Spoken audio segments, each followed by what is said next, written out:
श्लोक संख्या 5 से पाठ। 5वां श्लोक। अंतकाले च मामेव स्मरन् मुक्त्वा कलेवरन् या प्रयाति समद्भावम् याति नास्त्यत्र संशयः। यं यं वापि स्मरन् भावम् त्यजत्यन्ते कलेवरम् तं तमेवैति कौन्तेय सदा तद्भावभावितः। तस्मात् सर्वेषु कालेषु मामनुस्मरयुध्य च। मयि अर्पित मनो बुद्धि मामेव यस्य संशयम्। अभ्यास योग युक्तेन चेतसा नान्यगामिना परमं पुरुषं दिव्यं याति पार्थानुचिन्तयन्।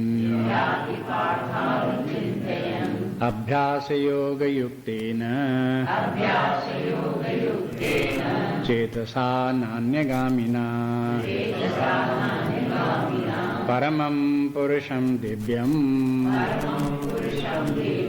याति पार्थानुचिन्तयन्।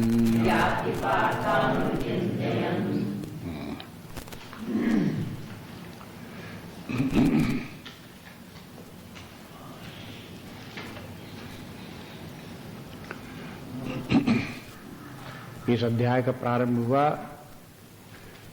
तो पहले तो ये बताया कि परमात्मा का ज्ञान क्या है, परब्रह्म परमात्मा के लक्षण क्या हैं, जगत के क्या हैं, जीव के क्या हैं, सृष्टि के क्या हैं, जीव के कर्म के क्या हैं, ये सब इनका विवेचन जिसको ठीक ठीक ज्ञात हो, इनका सबका ज्ञान हो, उसे परमात्मा का ज्ञान होगा। तो एक तो ज्ञान का ये स्वरूप बता दिया, ये सब 6 बातें उसे जाननी चाहिए। अब दूसरी बात ये बताइए कि परमात्मा की प्राप्ति उसी को होती है जो शरीर छोड़ करके परमात्मा तक जाता है। अगर शरीर में ही व्यक्ति अटका रहा तो उसे परमात्मा की प्राप्ति नहीं होती। शरीर के छोड़ के जाने के माने 2 प्रकार का शरीर के छोड़ना। एक तो जानते हैं जबकि अंतकाल आ गया तो शरीर छूट गया, जीव शरीर छोड़ करके चला गया। और दूसरा शरीर का छोड़ना ये भी है कि शरीर में जो हमारा तादात्म्य है उसको छोड़ देना, ये समझना कि ये शरीर मैं हूँ, ये गलत है। ये शरीर मैं नहीं हूँ, मैं शरीर से भिन्न हूँ। इस प्रकार से जो अपने आप को शरीर से अलग कर लेता है और उसे दृढ़ता के साथ ये भाव उत्पन्न हो जाता है उसके मन में कि हम वो चेतन सत्ता हैं जो निर्विकार निर्लेप असंग रस है और ये शरीर आत्मा नहीं है। ऐसे व्यक्ति को भी परमात्मा की प्राप्ति होती है। ये बता करके जो अभी पाठ कर रहे थे 3 श्लोकों का 5वां, 6वां और 7वां, उसमें शरीर को छोड़ करके ही परमात्मा की प्राप्ति होती है और जैसे शरीर में रहते हुए व्यक्ति अपनी वासनाएं बना लेता वैसी ही उसकी गति होती है।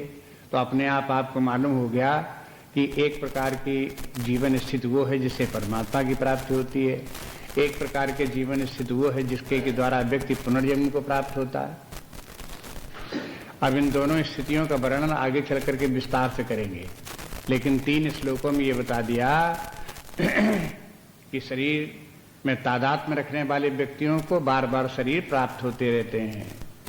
जो शरीर से तादात्म्य जिनका छूट गया, शरीर में अहम भाव छूट गया, वे फिर अंततः परमात्मा को प्राप्त कर लेते हैं। अब प्रश्न ये आया कि परमात्मा को प्राप्त करने के लिए पिछले श्लोक बता दिया कि क्या करे कि सर्वेषु कालेषु माम अनुस्मर, हर समय मेरा ही स्मरण करता रहे, सदा परमात्मा के स्मरण करता रहेगा वही परमात्मा को प्राप्त होगा। तो सदा परमात्मा के स्मरण करते रहना अभ्यास है।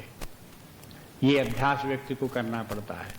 इसलिए स्मरण कैसे करे, उसका अभ्यास कैसे करे, ये प्रश्न आगे आता है। तो 8वां, 9वां और 10वां इन 3 श्लोकों में परमात्मा के स्मरण करने का अभ्यास बताया गया है। अब देखिए, प्रसंग अलग अलग हैं और प्रायः लोग प्रश्न पूछा करते हैं कि परमात्मा के स्मरण कैसे करें। तो अब ये बात यहां पर आ गई। अगर कोई पूछे कि परमात्मा के स्मरण कैसे करें, तो 3 श्लोक आप सावधानी पूर्वक देखो, समझने की कोशिश करो और वैसे ही परमात्मा का स्मरण करो।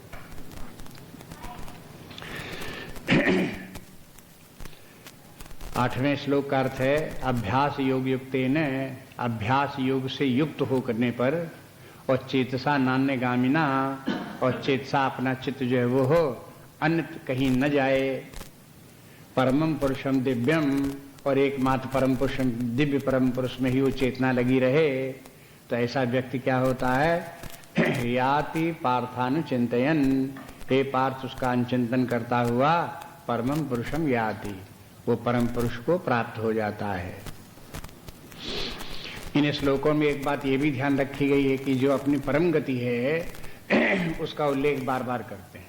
अंततः हमें परमात्मा को प्राप्त करना है, वही हमारी परम गति है, उसी के हमें प्राप्त होनी चाहिए। तो हर श्लोक में सब में जो है उसे परमात्मा के प्राप्त करने के लिए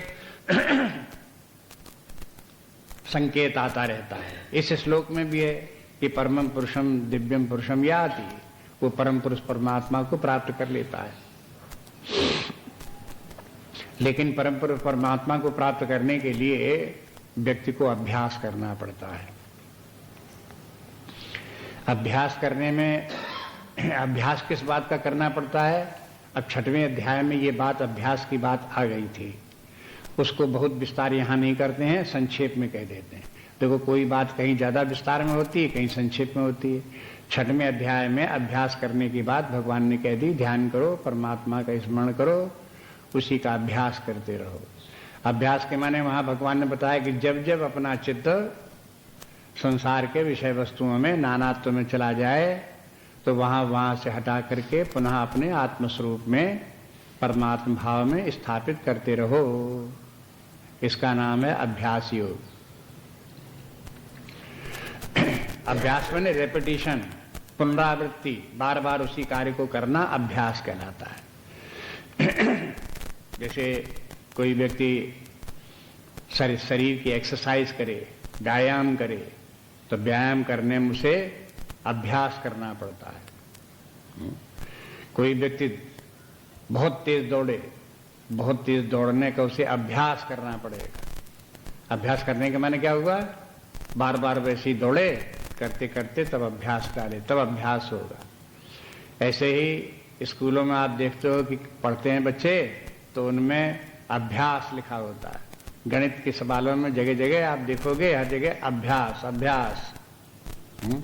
अभ्यास के माने क्या है कि उस सवालों को बार बार लगाओ, बार बार लगाते लगाते आपको सवाल आ जाएंगे, आपको अभ्यास हो जाएगा। अभ्यास के माने पुनरावृत्ति हुई, इसीलिए बार बार करते हुए अपने आप को उसकी आदत डालो, अपना स्वभाव वैसा ही बना लो, तब अभ्यास हुआ।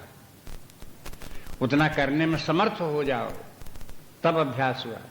तो कहते हैं इसलिए अभ्यास योग युक्तेन, इस अभ्यास को योग कह करके अभ्यास को पारमार्थिक बना दिया। अभ्यास तो शारीरिक भी होते हैं बहुत प्रकार के, जैसे बताया आपको, शारीरिक अभ्यास, अपने पढ़ाई लिखाई का अभ्यास, बोलने का अभ्यास, चलने फिरने का अभ्यास, काम करने का अभ्यास, सभी अभ्यास हैं। लेकिन अभ्यास योग कब हो जाएगा? जब कोई अभ्यास परमात्मा को प्राप्त करने के लिए किया जाए, तो उस अभ्यास का नाम होगा अभ्यास योग। योग के माने जुड़ना, एक अर्थ ये भी ले लो, परमात्मा से हम अपने आप को जोड़ने का प्रयास करें और बार बार अपने आप को परमात्मा से जोड़ते रहें, तो ये एक अभ्यास होगा। तो जो लोग इस प्रकार से अपने आप को बार बार परमात्मा से जोड़ने का अभ्यास करते हैं, तो उनके लिए कहते हैं कि वे लोग फिर परमात्मा को ही प्राप्त हो जाते हैं। उसी में जुड़े रह जाते हैं, उसी में स्थित हो जाते हैं, परमात्मा को प्राप्त हो गए। तो अभी कहते हैं कि इसमें अभ्यास योग में क्या हुआ, चेतसा नान्य कामना, ये अभ्यास है कि हमारी चेतसा, हमारे मन बुद्धि ये जो है अन्यत्र न जाए, परमात्मा में ही लगे रहे। न अन्यत्र गामिना न अन्य गामिना, माने अन्यत्र न जाए। कहाँ जाए? एकमात्र परमात्मा में लगे रहे, आत्मा में ही लगे रहे। अब ये बात, जब इतनी बात बताई जाएगी अभ्यास करो और अपने चित्त को परमात्मा में लगाओ, तो अब बात ये आएगी कि परमात्मा किसे कहते हैं, किस परमात्मा में अपने चित्त को लगावें। तो आप बताते हैं कि देखो, परमात्मा में अपने चित्त को लगाना एक क्रमिक अभ्यास है। क्रमिक अभ्यास, अभ्यास भी माने एक ही बात का बार बार अभ्यास करना और एक क्रम से अभ्यास करना। अब आपको जैसे बताया कि स्कूल कॉलेजों में जैसे पढ़ाई में गणित का सवाल लगाओगे आप, तो पहली एक्सरसाइज, दूसरी एक्सरसाइज, तीसरी एक्सरसाइज, तो क्रमिक है, माने पहले सरल हैं, फिर और कठिन है, फिर और कठिन है।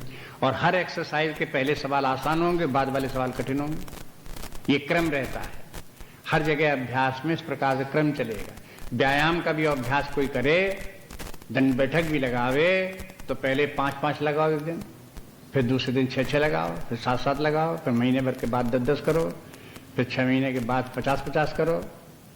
अभ्यास के माने इस प्रकार से अभ्यास आप करो। ऐसे ही यहां पर भी अभ्यास के माने क्या हुआ कि अपने चित्त को परमात्मा में रोज रोज लगाओ। पहले 15 मिनट लगाओ, घंटे भर लगाओ, 1 घंटे भर लगाओ, फिर दिन भर परमात्मा में चित्त लगा रहे। एक तो अभ्यास इस प्रकार का, ये भी क्रमिक अभ्यास हुआ। काल बढ़ाते चले जाओ। दूसरा अभ्यास ये कि हमें अपने सेल्फ जो अपना है, जैसे शरीर में रहने का अभ्यास कि मैं शरीर हूं, बाह्य जगत की वस्तुएं नहीं हूं, तो ये भी अपने आप में स्थित रहना है। शरीर से ऊपर उठ करके प्राण में भी अपने चित्त को लगाना और उसी में स्थित रहना, ये भी एक अभ्यास है। फिर ये प्राण में रहते हुए निश्चय करें कि शरीर में नहीं हूं, मैं प्राण हूं। मेरे रहते हुए, प्राण स्वरूप मेरे रहते हुए शरीर चल रहा है। मैं शरीर छोड़ करके चला जाऊंगा तो शरीर नहीं चलेगा। मेरे रहने से शरीर चलता है, शरीर के रहने से मेरी स्थिति नहीं है। ये बार बार विचार करते करते अपने चित्त को प्राण में ही लगाने का अभ्यास करे और उस व्यक्ति को साफ दिखाई देने लगेगा कि देखो हम प्राण हैं और हमारे रहते शरीर चलता है, और अगर हम ना हो तो कैसे शरीर चलेगा, नहीं चल सकता। बिल्कुल सही बात है, बुद्धि में बैठ जाएगी ये बात। तो ये भी एक प्रारंभिक अभ्यास हुआ। उसके बाद अभ्यास व्यक्ति करे कि हम तो मन हैं, हम प्राण नहीं हैं, हम मन हैं। क्योंकि प्राण तो ज्ञान रहित है, लेकिन हमें अपने आप में हम ज्ञान अनुभव करते हैं, तो हम ज्ञान शक्ति हैं।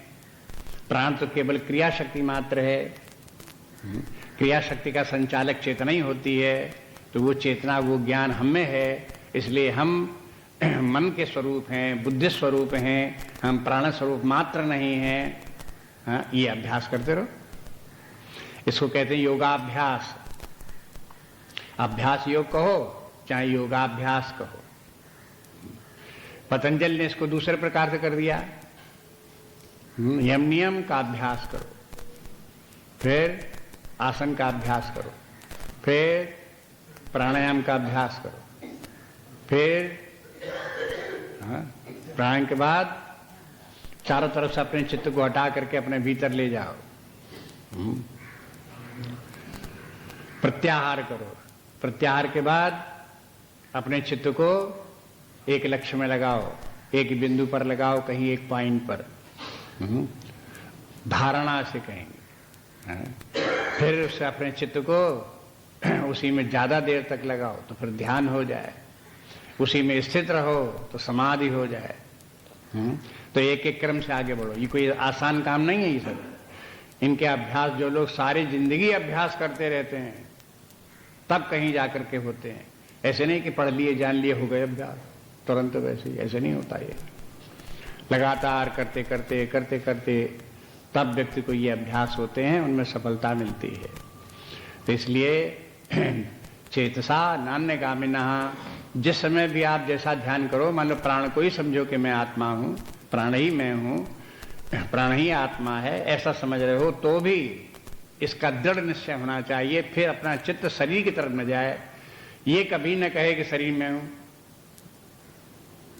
शरीर भाव ना आने पावे, तब वो चेतसा नान्यगामी ना हो। इस प्रकार से बराबर दृढ़ता लाते रहो। अब एक बात इसमें और, जो कुछ भगवान ने बताया उसको बीच बीच में भगवान यहाँ श्रुतियों के पद जो हैं वो देते रहते हैं। श्रुतियों के माने उपनिषदों के, क्योंकि सब ज्ञान उपनिषदों का है। सर्वोपनिषदों गावो दुग्धा गोपाल नंदना। अरे भाई, जितनी उपनिषद हैं ईसावास से लेकर के कठमुंडक मांडुक्य इत्यादि इत्यादि, सबका सार निकाल करके गीता बन गया। सबका दूध ले गया। तो सबका दूध अब क्या हुआ उनका कि इसमें भी अब देखो इस श्लोक में परमम पुरुषम दिव्यम, ये कठोपनिषद का मंत्र है, उसका स्मरण दिलाता है। उसमें शब्द, इन्हीं शब्दों का वहां प्रयोग किया गया है, वो बताते हैं। तो कठोपनिषद का अगर मंत्र देखो तो भी आपको पता लग जाएगा कि अभ्यास किसे कहते हैं। उसमें अभ्यास ही बताया गया है। कहते हैं महता परम अव्यक्तम, अव्यक्तात् पुरुषः परः, और पुरुषात् न परम किंचित, सा काष्ठा सा परागति ही। इस प्रकार से उसमें आता है।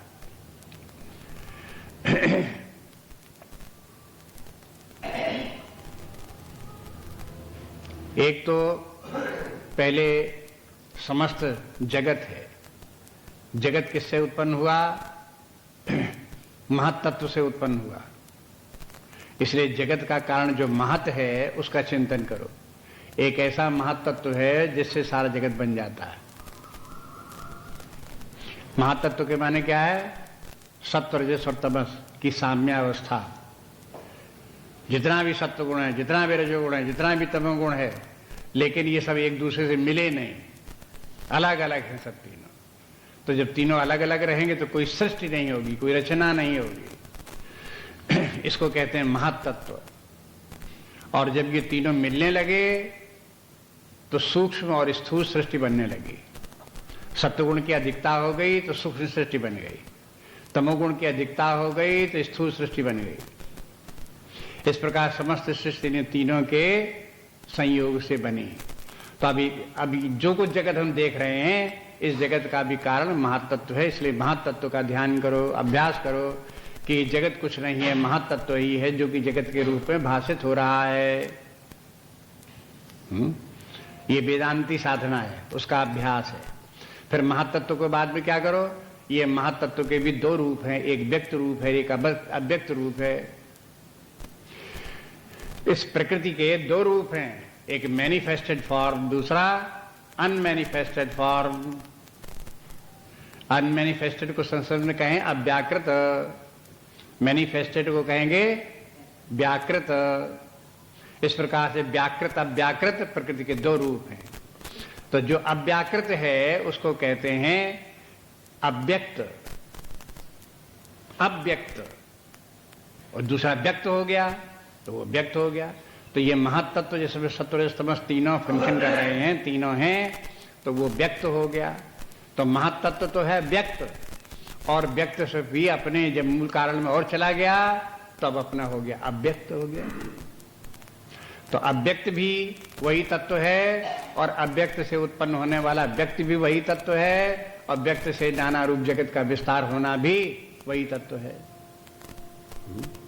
तो अव्यक्त पर आप पहुंच जाओ, उसका ध्यान करो, उसका अभ्यास करो कि सारे जगत का अंतिम कारण अव्यक्त है। फिर देखो अव्यक्त के कारण के अव्यक्तात् पुरुषः परः। अव्यक्त के बाद फिर परम पुरुष है। अव्यक्त भी जड़ है। देखो व्यक्त भी जड़ है, ये संसार जड़ है। इसका कारण जो महत्तत्व है वो भी जड़ है। महत्तत्व जब अव्यक्त हो गया तो वो भी जड़ है। जड़ता का स्वामी चेतन है। चेतन का स्वामी जड़ नहीं हो सकता, जड़ का स्वामी चेतन हो सकता है। अभी अपने आप बुद्धि से समझा लो अपनी बुद्धि को, देखो पॉसिबिलिटी इसकी, ऐसा है या नहीं है। तो आपको पता लगे कि चेतना ही इस जड़, चाहे अव्यक्त हो चाहे व्यक्त हो, उस सबका स्वामी एक चेतन सत्ता है। उसको कहते हैं पुरुषः परः। अव्यक्तात् पुरुषः परः। अव्यक्त के भी आगे जब निकल गए तो उसके बाद में परम पुरुष है। लेकिन ये परम पुरुष क्या है? देखो, ये भी पुरुष है। पुरुष के माने वो परमात्मा, वो ब्रह्म जो कि अव्यक्त में व्याप्त है, और अगर वो व्यक्त हो गया तो उसमें भी व्याप्त है, अगर उससे विश्व की रचना हो गई तो उसमें भी व्याप्त है। जब तक वो व्याप्त है कहीं, तब तक वो पुरुष है। पुरुष परः। इसलिए विद्वानों का कहना यह है कि इन श्लोकों में, 8वें श्लोक, 9वें, 10वें श्लोक में जो ये प्रसंग आ रहा है, इसमें उस परमात्मा का वर्णन है जो सगुण निराकार है। परमात्मा एक निर्गुण निराकार है, एक सगुण निराकार है, एक सगुण साकार है। ये 3 अवस्थाएं हैं उसकी। तो यहां जो प्रसंग है, किस परमात्मा का वर्णन है? जो निराकार तो है लेकिन सगुण है। सगुण के माने, गुण के माने अच्छाइयां, गुण नहीं, गुण के माने सत्व रजस तमस। जिस सत्व रजस तमस को धारण करने वाला वो परमात्मा है, और जिस सत्व रजस तमस में वो व्याप्त है, उसको कहते हैं पुरुष। और पुरुष में कहते हैं ये परः पुरुष है। परः पुरुष माने अंतिम तत्व परमात्मा है जो सर्वत्र व्याप्त है, सारी सृष्टि में व्याप्त है। जड़ चेतन जितनी भी सृष्टि, जितने भी उसमें व्यक्त अव्यक्त जितनी भी सृष्टि है, सारी सृष्टि में जो सर्वत्र एक समान विद्यमान है, इसके कारण वो पुरुष तो है ही है, सब में विद्यमान है, व्याप्त है। लेकिन परः माने इसके बाद और कोई पुरुष नहीं है, ये अंतिम पुरुष है। अब ये पुरुष जो है, अब आप 15वें अध्याय में रोज पाठ करते रहते हो, ये जो है वो एक पुरुष है और एक पुरुषोत्तम है। ये परः पुरुष है, ये पुरुषोत्तम है। वो 15वें अध्याय में चलेंगे तब इनका फिर विवेचन अलग अलग हो जाएगा। जीव जो है वो भी पुरुष है, परमात्मा भी पुरुष है। जीव पुरुष जो है वो परः पुरुष नहीं है, वो भी व्याप्त है, जीव भी व्याप्त है, सारे शरीर में व्याप्त है, सारे प्राण में व्याप्त है, सब मन बुद्धि में व्याप्त है। इन सब में व्याप्त होने के कारण से जीव भी पुरुष है। लेकिन परः पुरुष तो ऐसा है कि वो सब प्राणियों में व्याप्त है, सारे विश्व में व्याप्त है, जड़ सृष्टि में, चेतन सृष्टि में सर्वत्र व्याप्त है, इसलिए वो परः पुरुष हो गया। और वो परः पुरुष कैसे होगा? अपने आप से समझ लो कि हम कैसे व्याप्त हैं शरीर में, हम कैसे प्राण में व्याप्त हैं, हम कैसे मन बुद्धि में व्याप्त हैं, हम कैसे इंद्रियों में व्याप्त हैं। अपनी व्यापकता अपने आप में देखो, अपने व्यक्तित्व में, इंडिविजुअलिटी में अपने आप को देखो कि हम कैसे सर्वत्र व्याप्त हैं। बस ऐसे ही वो परः पुरुष जो है वो हो सर्वत्र व्याप्त। अभी क्या हो गया कि हम एक जो अपरः पुरुष जो है वो हो, जो कि एक वैयक्तिक चेतना है, एक से एक वैयक्तिक शरीर है, इंडिविजुअलिटी है, उतने ही में व्याप्त होकर के हम अल्पज्ञ, अल्पशक्तिमान, अपने आप को क्षुद्र बना करके बैठे हुए, संकीर्ण बनाए बैठे हुए।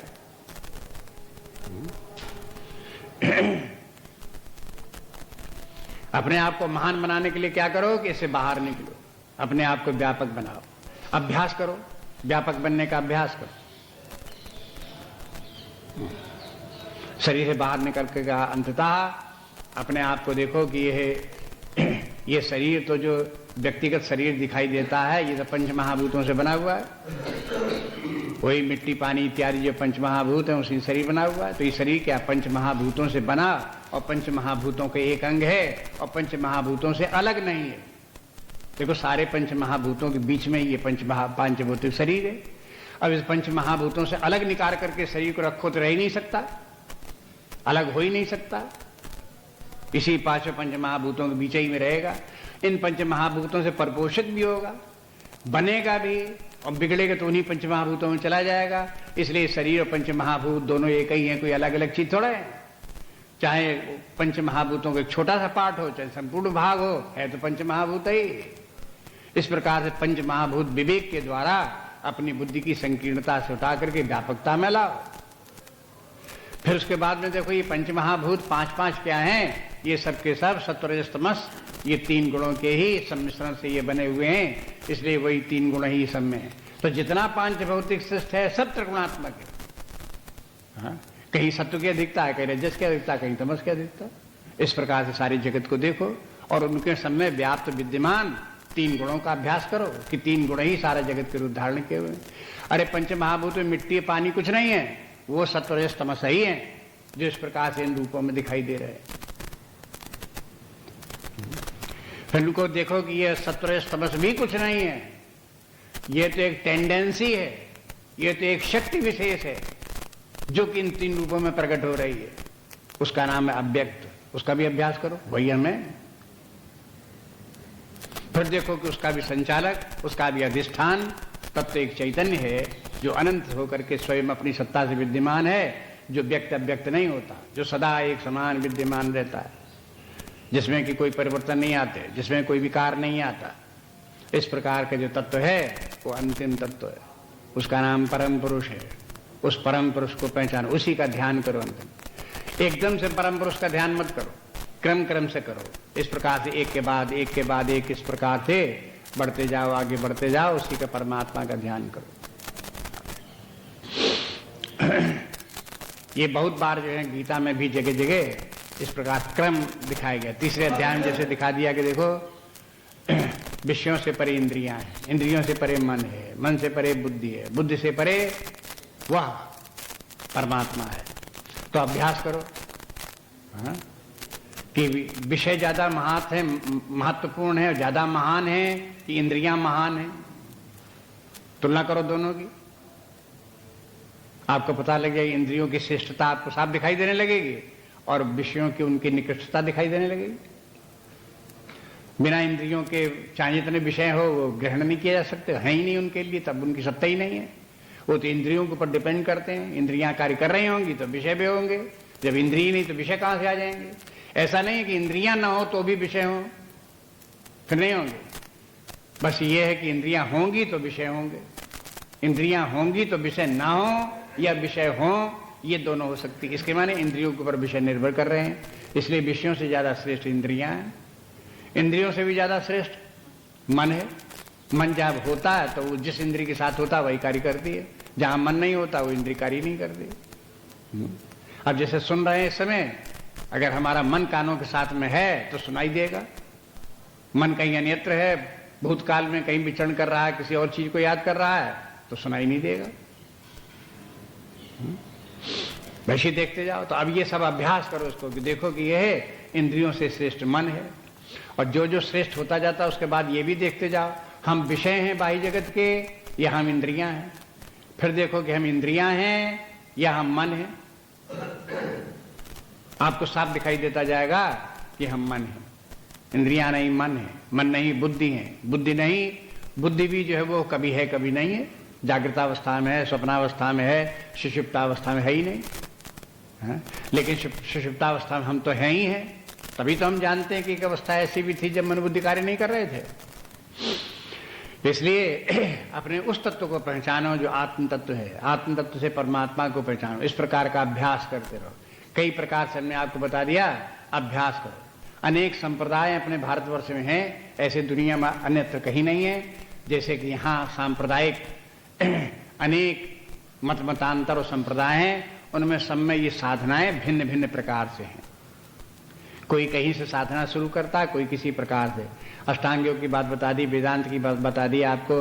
इसी प्रकार सगुण निर्गुण का भी भेद करके है, इसी तरह से दृष्टांत से विवेक करके भी है, इसी प्रकार पंच महाभूत विवेक के द्वारा भी है, अवस्थात्रय विवेक के भी द्वारा है। अनेक प्रकार से ये साधनाएं हैं। आप जिस प्रकार से भी जिसको रुचिकर लगे, जो बात समझ में आ जाए, जिस संप्रदाय से जिसका संबंध हो जाता है उस संप्रदाय में उसी प्रकार से करके तब उसको जो है वो वहां तक परंपरा तक पहुंचता है।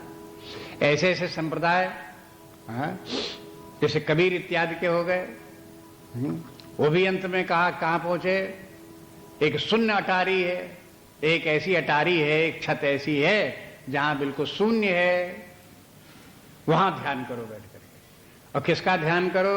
जो शून्य अटारी के ऊपर भी एक के बाद एक 7 परतें ऊपर करते चले जाओ, तब उसके बाद उस तक पहुंचोगे।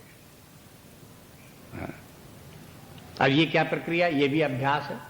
अपने ढंग का स्थूल से छूट करके सूक्ष्म परमात्मा में, जड़ जगत से छूट करके चेतन सत्ता में स्थापित हो जाओ।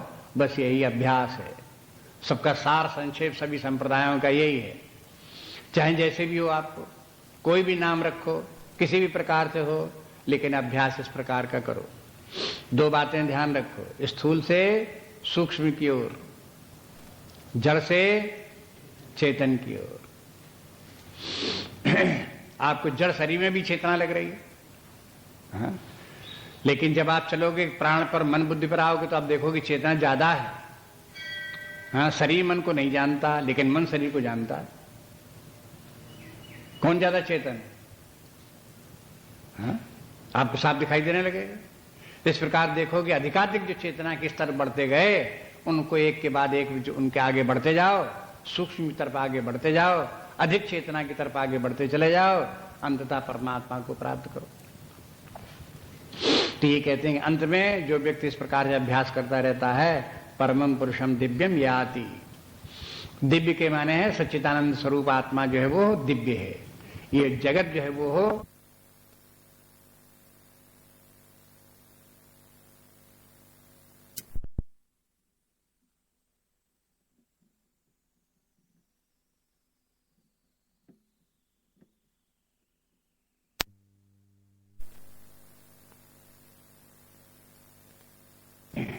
जैसे दिव्य सूर्य दिव्य है।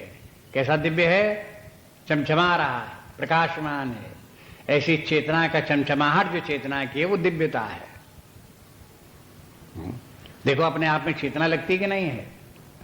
जो चेतना अपने आप में लग रही है, चेतना दिव्यता है।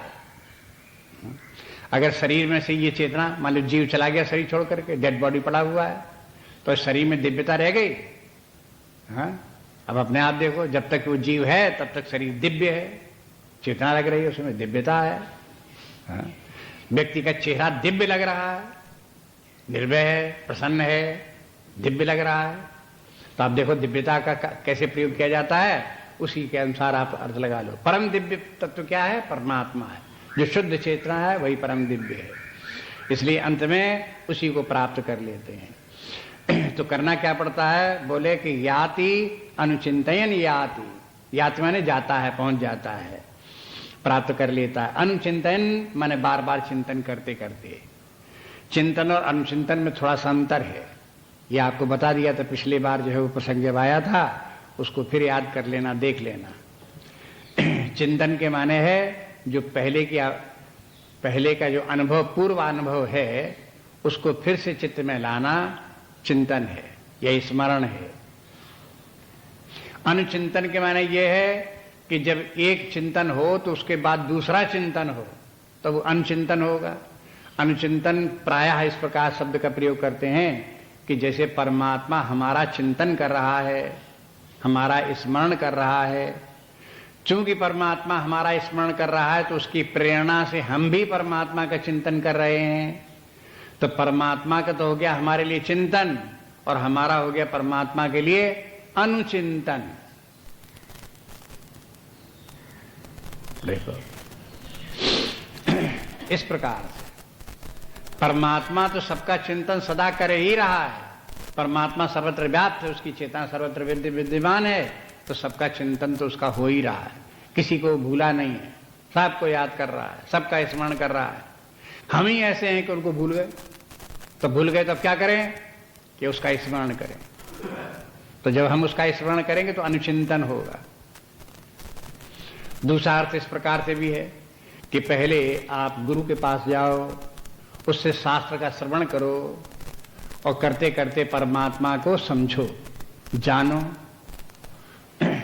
जैसा गुरु ने परमात्मा को बताया उस प्रकार से परमात्मा का चिंतन करो। फिर अब गुरु को जाने दो, अब आप अपने अन्यत्र जाओ, अकेले बैठो और वहां बैठ करके वैसा ही चिंतन करो जैसा कि गुरु के सामने बैठ करके आपने पहले किया था। अब ये हो गया अनुचिंतन। केवल इतने से काम नहीं चलेगा। आप गुरु के पास गए, बैठ करके उसे परमात्मा का चिंतन कर लिया और वहीं से छुट्टी पा गए, ऐसे नहीं है। उसका तो चिंतन करने के बाद उसको याद रखो, उसको अभ्यास रखो उसका, और अकेले में बैठ करके बार बार तद्रूप उसका चिंतन करते रहो, ये भी अनुचिंतन है।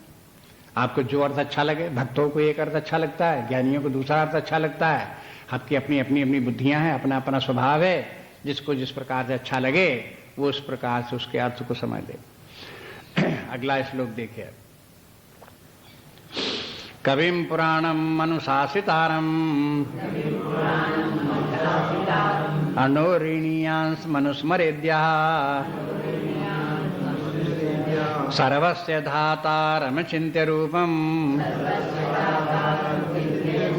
आदित्यवर्णं तमसः परस्तात् कविं पुराणम् अनुशासितारम् अणोरणीयांस मनुस्मरेद्यः सर्वस्य धातारमचिन्त्य रूपम् आदित्यवर्णं तमसः परस्तात्।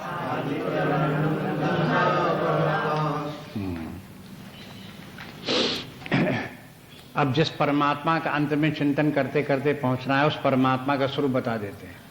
उसका चिंतन करते करते परमात्मा को ही प्राप्त हो जाते हैं। इस श्लोक में श्लोक ही भिन्न प्रकार का है। पहले जो श्लोक 8वां है उस प्रकार का मीटर इसका नहीं है, दूसरे प्रकार का है ये। ऐसे ही मान लो कि पहले वाले में 2-2 पंक्तियां थी, इसमें 4 पंक्तियां हैं, कुछ बड़ा मीटर है ये। इस छंद में छंद इसलिए बदल दिया जिससे आप सावधान हो जाओ। क्या कोई नई बात आ रही है, कोई विशेष बात आ रही है, विशेष छंद आ गई कि माने विशेष बात आ गई, तो सूचित करने का एक तरीका है। तो अब ये इस छंद में देखो परमात्मा के लक्षण बताए गए। एक बड़ा महत्वपूर्ण ये श्लोक गीता में है जिसमें कि परमात्मा के लक्षण का वर्णन है। सगुण निराकार ईश्वर कैसा होता है उसका वर्णन इस श्लोक में किया गया है।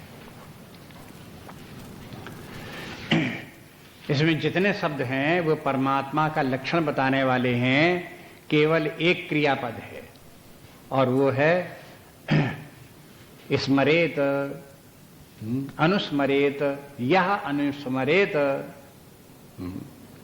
बस यह अनुस्मरेत, जो व्यक्ति इसका स्मरण करता है, अनुस्मरण करता है, किसका स्मरण करता है? ऐसे ऐसे परमात्मा को जो कविम इत्यादि है। उसको क्या होता है अगली पंक्ति में, अगले श्लोक में बताएंगे, उसी परमात्मा को प्राप्त कर लेता है। ये श्लोक भी अगले श्लोक के साथ पढ़ा जाए तब पूरा वाक्य बनेगा। अब इसमें परमात्मा कैसा कैसा है उसको देखो। हम बार बार बताते रहते हैं कि परमात्मा वैसा ही है जैसा शास्त्र बताया गया है। परमात्मा वैसा नहीं है जैसे हमने अपनी कल्पना से मान लिया है। दोनों बातें अलग है। अपनी कल्पना से परमात्मा को मान लेना परमात्मा का गलत ज्ञान। जैसा शास्त्र में परमात्मा बताया गया है उस परमात्मा का ज्ञान होना यथार्थ ज्ञान। इसलिए शास्त्र को सावधानी से देखना चाहिए और परमात्मा को उसमें लक्षण कैसा बताया गया उसे समझने की वैसी कोशिश करनी चाहिए। ये नहीं हम तो वैसे ही जानते हैं, हमें क्या करना, हम तो वैसे ही जानते, क्या जरूरत पड़ने की। अरे आप जो जानते हो आप सब गलत सलत जानते हो, मिथ्या ज्ञान आपका भ्रम है। इसलिए ठीक ठीक जानने के लिए शास्त्र को बार बार देखते रहो। कहते हैं कविम, उसका पहला एक लक्षण यहां शुरू किया। कविम, कवि के माने सर्वज्ञ। वेदांत में आता है कवि के माने कविता करने वाला नहीं, जो सर्वज्ञ हो। जहां न जाए रवि तहां जाए कवि। उसका अर्थ क्या है? केवल कविता करने वालों की प्रशंसा नहीं है। कवि की बुद्धि, सूर्य तो सूर्य का प्रकाश तो आपको मतलब शरीर के ऊपर ही सूर्य का प्रकाश पड़ेगा तो शरीर के ऊपर ही पड़ेगा, आपको शरीर दिखाई देगा कितना लंबा चौड़ा कैसा क्या है। हाँ, लेकिन शरीर के भीतर जो चेतना है वहां चेतना तक सूर्य का प्रकाश हो जाएगा। प्राण तक थोड़े उसका प्रकाश जाएगा, मन बुद्धि तक उसका प्रकाश थोड़ा जाएगा। हाँ, तो कहते हैं जहां न जाए रवि तहां जाए कवि। सूर्य के प्रकाश में आप दुनिया का तो वर्णन कर सकते हो कि देखो पेड़ कितना अच्छा है और कैसा बढ़िया फूल लगा हुआ है और कैसी बढ़िया सुगंध आ रही है और कैसे बढ़िया पक्षी बोल रहे हैं। ये तो सब आप ऐसे ही देख सकते हो, कह सकते हो, अप्रिशिएट कर सकते हो प्रकृति का। लेकिन जब ये बताया जाए कि देखो प्रकृति का स्वभाव कितना मृदुल है, कितना प्रिय है, अब वहां सूर्य की गति नहीं है। अब ऐसी बुद्धि होनी चाहिए जो सूक्ष्मग्राही बुद्धि हो, जो व्यक्ति के व्यक्तित्व के भीतर तक प्रवेश कर सके, आत्मा को जान सके, परमात्मा को जान सके। इसलिए कवि लोग जो होते हैं, अब देखो जैसे तुलसीदास जी कवि हैं, तो रामायण पढ़ते हुए आप देखो तुलसीदास की कवित्व क्या है उनका।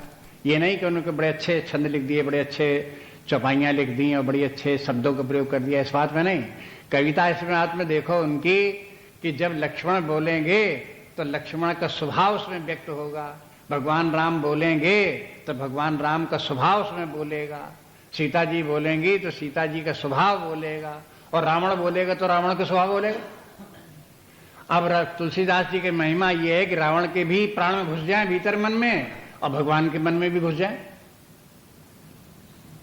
कौन कैसे बोलेगा बता दें, क्योंकि देखो ये बोलेगा तो ऐसे बोलेगा, ये बोलेगा तो ऐसे बोलेगा।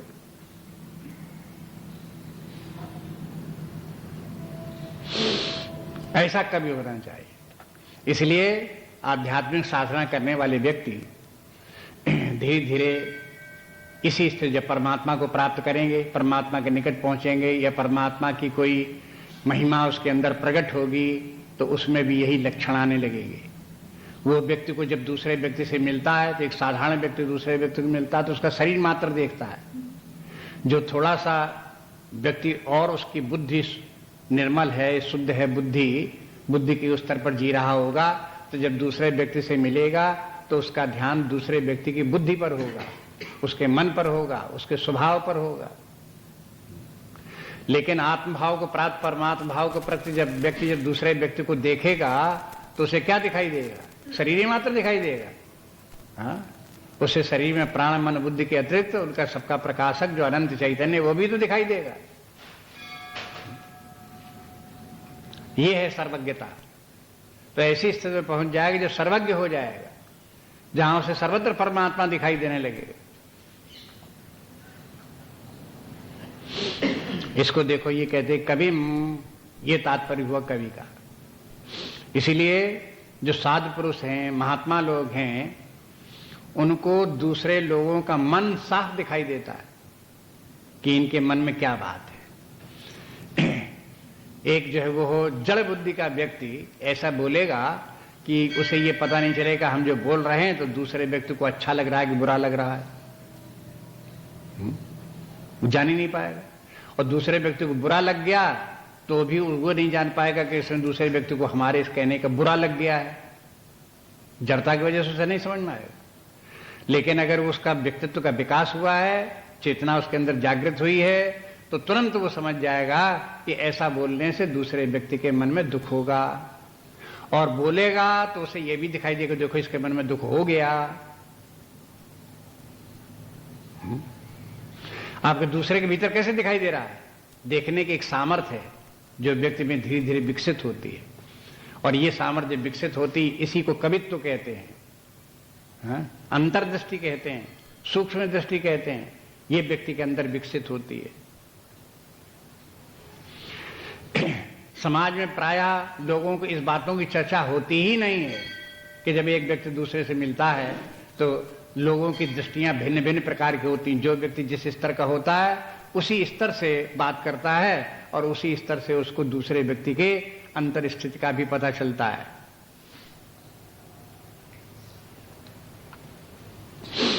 इसलिए एक तो हुआ कविम, और दूसरा फिर बोले कि पुराणम।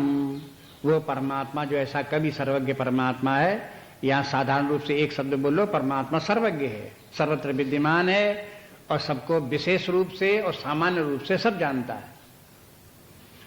सामान्य रूप से स्वयं अनंत चैतन्य होकर के सब जानता है, और वही चेतना हर व्यक्ति के मन बुद्धि और इंद्रियों में विद्यमान है, इसलिए विशेष रूप से भी वो सब जानता है। जब सामान्य रूप से विशेष रूप से सर्वत्र जाने तो वो सर्वज्ञ है, सर्वविद है, इसलिए वो कवि है। और फिर बोले कि पुराणम, वो परमात्मा पुराण है, पुराण पुरुष कहलाता है। पुराण पुरुष परमात्मा। पुराण के माने क्या है? पुराण के माने प्राचीन। पुराना, जैसे हिंदी में बन गया पुराण का बन गया पुराना। तो सबसे पुरानी वस्तु क्या है संसार में? जब जगत भी नहीं बना था उसके पहले क्या था? सदैव सोमिग्रमग्र आसीत एकमेवाद्वितीयम्। जब ये जगत नहीं था तो उसके पहले भी एक सत्य था। हाँ? तो बताओ, जो सत्य था उसके पहले, उस सत्य से पुराना क्या है? हाँ? अब कहो उससे पुराना कुछ भी नहीं है। तो जो उस जिससे पुराना कुछ भी नहीं है वही परमात्मा है, पुराणम। इसलिए परमात्मा को पुराण कहते हैं। परमात्मा के हजारों नाम है, उसमें से एक नाम, उसका नाम पुराण भी है। और फिर व्यास जी ने 18 पुराण लिखे। तो क्या किया? उसी परमात्मा के वर्णन 18 ग्रंथों में कर दिया, इसलिए वो पुराण है। क्योंकि परमात्मा का उसमें वर्णन इसलिए किया कि पहले परमात्मा क्या था, जगत की सृष्टि के पहले क्या था, और सृष्टि बन गई तो परमात्मा ने फिर अवतार कैसे लिया, शुकर अवतार कैसे हुआ, नृसिंह अवतार कैसे हुआ, कच्छप अवतार कैसे हुआ, हैग्रीव। अब ये तमाम पुरानी पुरानी बातें। तब देखो कितने, कब परमात्मा उस समय भी था, जब परमात्मा ने कच्छप अवतार लिया तब भी था, हाँ तब भी था, इतने पुराने, इतने युगों कल्पों के पहले भी था। तो अब ये दिखाने के लिए कि देखो परमात्मा अनादि अनंत है, कितना व्यापक है, ये सब पुराणों के द्वारा उनके वर्णन करके करके सबको समझाएगा। इसलिए उनको ग्रंथों को भी पुराण ग्रंथ कहते हैं। और पुराण के माने समझ लो परमात्मा ही, जो प्राचीनतम तत्व है, अनादि वस्तु है, वो परमात्मा पुराण है। और अनुशासिता, अनुशासिता के माने जो अनुशासन रखने वाला है, सबके ऊपर शासन करने वाला है। परमात्मा ने समस्त जीवों के ऊपर शासन रखा हुआ है 2 प्रकार से। जैसे सरकार शासन करती है, ऐसे परमात्मा के भी अपने ढंग का शासन है। सरकार जब शासन करती है तो पहले क्या करती है? कानून बनाती है, लॉ। कानून बन गए। अब कानून के बाद क्या है? उनको कानून को लागू कर दिया। माने लागू कर देने के माने क्या है? सब जनता को उस कानून को फॉलो करना पड़ेगा। ठीक। अब कोई कहता मैं फॉलो नहीं करता, नहीं मानता कानून, तो फिर सरकार के पास क्या साधन है कि तुम ये कानून नहीं मानोगे तो इस कानून की ये सजा, न मानने की ये सजा, इसकी न मानने की ये सजा, इसके न मानने की ये सजा। सजा क्या चीज है? हाँ? सजा के माने सरकार फिर उस व्यक्ति को उसको कष्ट देती है, पीड़ा पहुंचाती है। अगर उसने लेकर के जेल में बंद कर दिया, हाँ? तो आपको खाना उसमें जो है वो रूखा सूखा खाना दे रहे, पानी दे न दे, हाँ? तकलीफ पहुंचाई उसने, तो तकलीफ क्या चीज है? ये सजा है। जैसे सरकार ये कार्य करती है, ऐसे परमात्मा ने कानून बनाया कि सब मनुष्य इस प्रकार से रहेंगे, उनका ये कर्तव्य कर्म है, ये इस प्रकार से है, क्या विधि है, क्या निषेध है, ये सब परमात्मा ने बना करके शास्त्र बना दिया। जैसे सरकार ने कानून की पुस्तक लॉ बुक्स बना दी, तैसे ही परमात्मा ने शास्त्र बना दिए। शास्त्र में क्या लिखा हुआ? विधि निषेध, कि ये करो, ये न करो, ये करो, ये न करो। कोई कहे हम शास्त्र को नहीं मानते, तो परमात्मा कहता है कि देखो इस विधि का, इस निषेध का अगर इसको मानोगे तो आपको ये सुंदर फल सुख है, और नहीं मानोगे तो इसका ये दंड है और ये दुख है। अब सरकार की तो एक सीमा है, सरकार का विधान कहां तक चलता है? जब तक व्यक्ति जिंदा है, एक शरीर जब तक चल रहा है तब तक सरकार का कानून उस शरीर के ऊपर चलता है। और व्यक्ति मर जाए, अगर चला गया, हाँ, तो जिस केस चल रहा होगा, जिस कचहरी मुकदमा चल रहा होगा, उस मुकदमे का क्या होगा? खारिज। कहता जहां उसमें पता लग गया कि वो तो पुलिस की रिपोर्ट लग गई कि वो तो मुलजिम तो मर गया, तो उसके बाद फिर आगे पेशी नहीं पड़ेगी, केस खत्म हो गया, सजा खत्म हो गई। लेकिन ये परमात्मा का जो विधान इस प्रकार का है कि तुम चाहे मरो चाहे जियो, चाहे एक शरीर छोड़ो चाहे दूसरे शरीर में जाओ, चाहे जागो चाहे सो, चाहे इस लोक में रहो चाहे उस लोक में रहो, कानून आपके पीछे लगा रहेगा और आपको सुख दुख देता रहेगा। आप भाग करके कहीं नहीं जा सकते, दुनिया में ऐसी कहीं जगह नहीं। आप देखोगे आतंकवादियों का आपने नाम सुना? ये लोग अपनी कमर में एक बेल्ट बांधे रहते हैं, उसमें वो मसाला भरा रहता है, ऑक्साइड फाक्साइड जो कुछ कहलाता हो, ज्वलनशील पदार्थ, अब उसको उसके साथ एक बटन लगा रहता है। अब ये आतंकवादी आतंक फैलाएंगे करेंगे, लेकिन बाद में ऐसा ना हो कि पकड़ जाए फिर उनको सजा मिले, तो उससे बचने के लिए क्या करते हैं, बटन अपनी दबा दी, शरीर छोड़ करके भाग गए। अब पुलिस उसको कैसे पकड़ेगी? इसी बल के ऊपर वो इतना आतंक मचाएगा। अगर शरीर में बने रहे तो पकड़ जाएंगे, तो फिर जेल होगी, फिर तकलीफ दी जाएगी, हंटर पड़ेंगे, मारे जाएंगे, काटे जाएंगे। लेकिन अगर हमने अपने बटन दबा दी उसको, बस शरीर छोड़ करके शरीर नष्ट हो गया और हम चले गए, तो फिर हमारा पीछा नहीं कर सकती कोई पुलिस। ये आतंकवादियों को सबको समझा दिया जाता है। ब्रेन वॉश जैसे आजकल कहलाता है, ब्रेन वॉश। उनको कहा कि देखो तुम इस प्रकार के ये सब कार्य करो, और जिस समय खतरा आवे तुम पकड़ने का हो, उस समय बटन दबा देना। बटन दबाते ही तुम सीधे तत्काल स्वर्ग पहुंच जाओगे। बस आपका बटन में और स्वर्ग में बिल्कुल एकदम से एकताई संबंध है। जहां बटन दबाया तहां आप स्वर्ग पहुंच गए। कि बटन दबाने स्वर्ग कैसे पहुंच जाएंगे? बस चूंकि तुमने एक खुदा का काम किया, परमात्मा का तुमने कार्य किया, इसलिए परमात्मा तुमको तुरंत ले जाएगा, अपने स्वर्ग पहुंचा देगा। और बार बार यही बात कहते रहे, तो उसके चित्त में चढ़ गया कि वह शरीर छोड़ करके जाएंगे तो स्वर्ग पहुंच जाएंगे। तो ऐसे ही जो है, ये कहने का तात्पर्य, उदाहरण के रूप में बता रहे थे आपको, कहने का तात्पर्य कि व्यक्ति को जो है वो हो परमात्मा शासक है, जीव का शासक है। ये सरकार जो है मनुष्य का शासक है, मनुष्यों का, स्त्रियों का, पुरुषों का, उनका शासक है। परमात्मा जो मनुष्यों का, स्त्री पुरुषों का शासक नहीं है, परमात्मा जीवों का शासक है।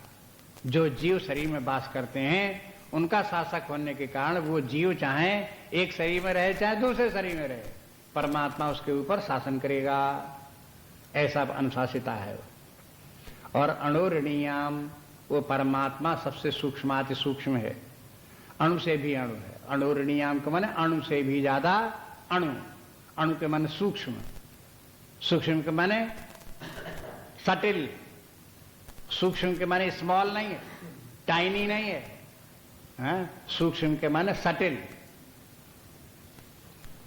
नहीं तो लोगों को एक बार ऐसे ही हमको अनुभव हुआ, एक व्यक्ति ने जब प्रश्न पूछा था, पता चला, न पूछो सुनते रहो तो पता नहीं क्या समझ रहे हो, क्या मान रहे हो। जब उसने कहा कि परमात्मा तो, आत्मा तो बहुत सूक्ष्म है, हमने कहा हाँ बहुत सूक्ष्म है। कि आत्मा सूक्ष्म तो शरीर के किस भाग में है? हमने क्या मतलब तुम्हारा किस भाग में? सारे शरीर में नहीं क्या? जब कह कि जब आप बताते हो आत्मा सूक्ष्म है तो जरा से हुआ वो, तो किसी यहाँ हो चाहे यहाँ हो चाहे यहाँ हो, ऐसे ही तो होएगा। ले सूक्ष्म के माने आप क्या समझे? हम समझे कि टिमटिमाता हुआ जरा सा इतना बड़ा कण, ऐसा नहीं सूक्ष्म के माने। सूक्ष्म के माने ऑल परवेडिंग, सर्व सारे विश्व भर में व्याप्त है। लेकिन इतना सूक्ष्म सटिल है कि सब स्थूल में सब में व्याप्त हो जाए। स्थूल सूक्ष्म व्याप्त नहीं हो सकता, लेकिन सूक्ष्म स्थूल में व्याप्त हो सकता है। बस इस नियम से देखो, व्यापकता के नियम से देखो, जो जितना ही अधिक सूक्ष्म हो उतना ही अधिक व्यापक, ऐसा ये है। अणुरणीयाम अनुस्मरिद्या, जो व्यक्ति इस प्रकार के इसका परमात्मा के स्मरण करता है, यहां क्रियापद दे दिया, आगे वही सर्वस्व धातारम, वो परमात्मा सबका धाता है। धाता माने धारण करने वाला। समस्त जगत की उत्पत्ति उसी से हुई, उसी में स्थित है, उसी में विलीन हो जाती है, इसलिए परमात्मा को सबका धारण पोषण करने वाला कहते हैं। जैसे मिट्टी से ही घट की उत्पत्ति होती है, घट मिट्टी के ऊपर आश्रित रहता है, आखिरकार उसी में नष्ट विलीन हो जाता है। जैसे जल से तरंग की उत्पत्ति होती है, तरंग जल पर ही आश्रित रहती है, जल छोड़ कर कहीं जा नहीं सकती है, और अंत में नष्ट होती, जल में ही विलीन हो जाती है। इसी प्रकार से सारी जड़ चेतन सृष्टि उसी परमात्मा से उत्पन्न हुई, उसी में स्थित है, उसी में लय हो जाती है। इसलिए परमात्मा बोलते हैं सर्वस्व धातारम। उसे अचिंत्य रूप क्यों कहते हैं? अचिंत्य रूपम, अचिंत्य रूप माने जिसका कि चिंतन न किया जा सके, उसे अचिंत्य कहते हैं। उसका स्मरण करो, उसका चिंतन करो। अभी 8वें श्लोक में यही बोल के कि याति पार्थानु चिंतयन, उस परमात्मा का चिंतन करते हुए परमात्मा को प्राप्त कर लो। लेकिन यहां परमात्मा के एक लक्षण ये भी है कि परमात्मा अचिंत्य रूप है, उसका परमात्मा का चिंतन नहीं हो सकता। इसका भी अपना रहस्य है। हाँ? एक संत कहते हैं कि देखो, अचिंत्य के माने केवल ये है कि इस बात को तुम समझ लो कि परमात्मा हमारे चिंतन का विषय नहीं बन सकता। इतना जान लिया आपने तो परमात्मा का चिंतन हो गया। अपना कहने का ढंग उनका है, समझने का ढंग है। यदि हमने ये समझ लिया कि परमात्मा चिंतन का विषय नहीं है, एक ऐसा तत्व है जो हमारे मन बुद्धि के चिंतन का विषय नहीं बन सकता, तो इसी तरह से आपने परमात्मा का चिंतन कर लिया। अब भाई इनकी बात समझ में आ जाए तो ऐसे ही चिंतन करो। दूसरी बात यह है कि चिंतन उसी वस्तु का होता है जो वस्तु का हमने पहले अनुभव किया हो, वो अनुभूत वस्तु हमारे मन में स्मरण रूप में फिर आ जाए तो उस कहलाएगा चिंतन उस वस्तु का। जैसे मान लो कि आपको चंद्रमा इस समय नहीं दिखाई दे रहा, आपसे कहें चंद्रमा का चिंतन करो, तो आपके मन में इसी समय चंद्रमा का आकार रूप बन जाए। आ गया चंद्रमा हमारे मन में, आ गया चंद्रमा, तो आपको वही चमचमाता हुआ सफेद सफेद चंद्रमा आपके मन में बन गया, तो उसका हो गया चिंतन। तो इसके प्रकार चंद्रमा तो चिंतनीय वस्तु है, चिंतन में आ सकती है, लेकिन परमात्मा जगत का कोई ऐसी वस्तु विशेष नहीं है जो हमारे मन में आ जाए उसका हम चिंतन कर लें।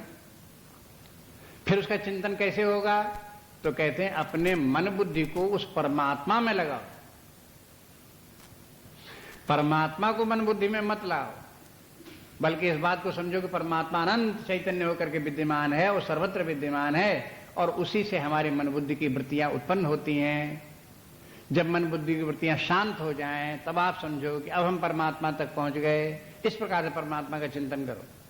तो परमात्मा का चिंतन करने का एक विशेष प्रक्रिया विशेष है, उस प्रकार से चिंतन करो। संसार की वस्तुओं की तरह से चिंतन मत करो। इसलिए कहते हैं कि अचिंत्य रूपम आदित्य वर्णम तमसा परस्तात्, ये बात एक और हुई। आदित्य वर्णम मन सूर्य के जैसा चमचमाता हुआ है। आदित्य वर्ण, आदित्य मन सूर्य, आदित्य वर्णम में सूर्य के वर्ण का है, और तमसा परस्तात्, और अंधकार से परे है। ये परमात्मा का लक्षण भी है और उदाहरण भी है। आदित्य सूर्य को कहते हैं। तो आदित्य वर्णम मन सूर्य जैसा समझ लो कि परमात्मा सूर्य जैसा है। तो सूर्य जैसा क्या है, क्या लक्षण की समानता क्या है? जैसे कि सूर्य स्वयं प्रकाश स्वरूप है और सूर्य ने कभी अंधकार नहीं देखा, सूर्य अंधकार के परे है। आप देखो सूर्य जहां कहीं होगा, हाँ, अंधकार होगा ही नहीं। इतना चमक रहा है, वो चमकता हुए सूर्य में भला अंधकार कैसे हो सकता? और 24 घंटे चमके, सदा चमकता ही रहे, बरसों बरसों से चमक रहा है, बरसों बरसों से चमक रहा है। तो चमक रहा, तो चमकने के कारण प्रकाश हो रहा, तो अंधकार कहां से हो जाएगा? प्रकाश के भीतर अंधकार थोड़े घुस जाएगा। हाँ? जैसे वो प्रकाश स्वरूप और स्वयं प्रकाश स्वरूप है। भाई चंद्रमा तो सूर्य के प्रकाश से प्रकाशित हो रहा है, लेकिन सूर्य तो किसी दूसरे प्रकाश से प्रकाशित नहीं हो रहा है, वो तो अपने आप अपने ही प्रकाश से प्रकाशित है, और अपने आप से प्रकाशित होने के सदा प्रकाशित रहता है, उसमें अंधेरा नहीं आता। ऐसे ही आत्मा है, परमात्मा है, ये परमात्मा भी चेतना का प्रकाश है। तो चेतना का प्रकाश है, कैसा चेतना? स्वयं चेतना स्वरूप है। स्वयं चेतना स्वरूप के माने अचेतना इसमें आ ही नहीं सकती, अचेतना इसमें प्रविष्ट ही नहीं हो सकती, अचेतना का इसका कोई सवाल ही नहीं, इसके साथ कोई संबंध। इसलिए कहते तमसा परस्तात्, तमस के माने अज्ञान। परमात्मा ज्ञान स्वरूप है, वो समस्त अज्ञान के परे है। तमसा, तो यहां तमस, सूर्य के लिए तमस बोल दो कि सूर्य अंधकार के परे है, इसी प्रकार से परमात्मा अज्ञान के परे है। और जैसे कि सूर्य स्वयं अपने भौतिक प्रकाश से प्रकाशित है, ऐसे ही आत्मा अपने दिव्य चेतन प्रकाश से प्रकाशित है। लेकिन उसको तुलना में ये मत देखो कि जैसे सूर्य एक देशी है, उसी प्रकार से परमात्मा भी कहीं किसी स्थान पर इतना बड़ा एक देशी हो, ऐसे नहीं है। अब उसमें उसको ध्यान रखो आकाश की तरह। एक दूसरा उदाहरण भी उसके साथ साथ गीता में जगह जगह आता रहता है। उसमें परमात्मा कैसा है? आकाश के समान। आकाश के समान जब बताते हैं तब क्या बताते हैं उसको? व्यापकता उसकी दिखाते हैं, सब जगह विद्यमान। जैसे सारी सृष्टि आकाश के भीतर है, आकाश न हो तो सृष्टि कुछ नहीं है, अपने आप सृष्टि नहीं होती, न सूर्य होगा, न नक्षत्र होंगे, तारे होंगे, न पृथ्वी होगी, न पहाड़ पर्वत होंगे, कुछ नहीं होंगे। वो तो आकाश है, तो आकाश में ही पृथ्वी भी है, उसी में सूर्य भी है, उसी में चंद्रमा भी है। तो इसलिए जैसे आकाश में ही सारी सृष्टि है, ऐसे ही परमात्मा में ही सारा आकाश है, सारी सृष्टि है। इसलिए परमात्मा की आकाश से भी अधिक व्यापक परमात्मा है। इसलिए उस परमात्मा की व्यापकता को ध्यान में रखते हुए चेतन स्वरूप होने के कारण से, वो स्वयं चेतन स्वरूप होने के कारण से आदित्य वर्णम हो गया, और उसमें किसी प्रकार का अज्ञान है ही नहीं, इसलिए तमसा परस्तात् हो गया। ये परमात्मा कितने लक्षण हो गए इसमें, ये सब याद रखने चाहिए। ऐसा परमात्मा है। इनमें ऐसा होता है कि परमात्मा के जब स्मरण करते हैं तो परमात्मा के जितने लक्षण हैं वो निषेधात्मक विधेयात्मक दो रूपों में बांट लिए जाते हैं। पहले परमात्मा के निषेधात्मक रूप का चिंतन करते हैं, उसके बाद फिर परमात्मा के विधेयात्मक रूप का चिंतन करते हैं, और फिर अपने चित्त को, आत्मा को परमात्मा में ही स्थापित कर लेते हैं। ये क्रम इस प्रकार से। इसके बारे में थोड़ा सा जब अगला श्लोक आएगा तो उसमें चिंतन कैसे करते हैं ऐसे परमात्मा का, उसका उल्लेख होगा, वहां पर अब देखेंगे। बस आज का इतना ही हो गया कार्यक्रम।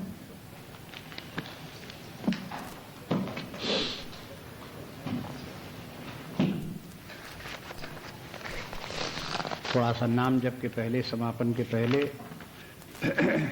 एक आपको सूचना बता दें। वैसे यहाँ आश्रम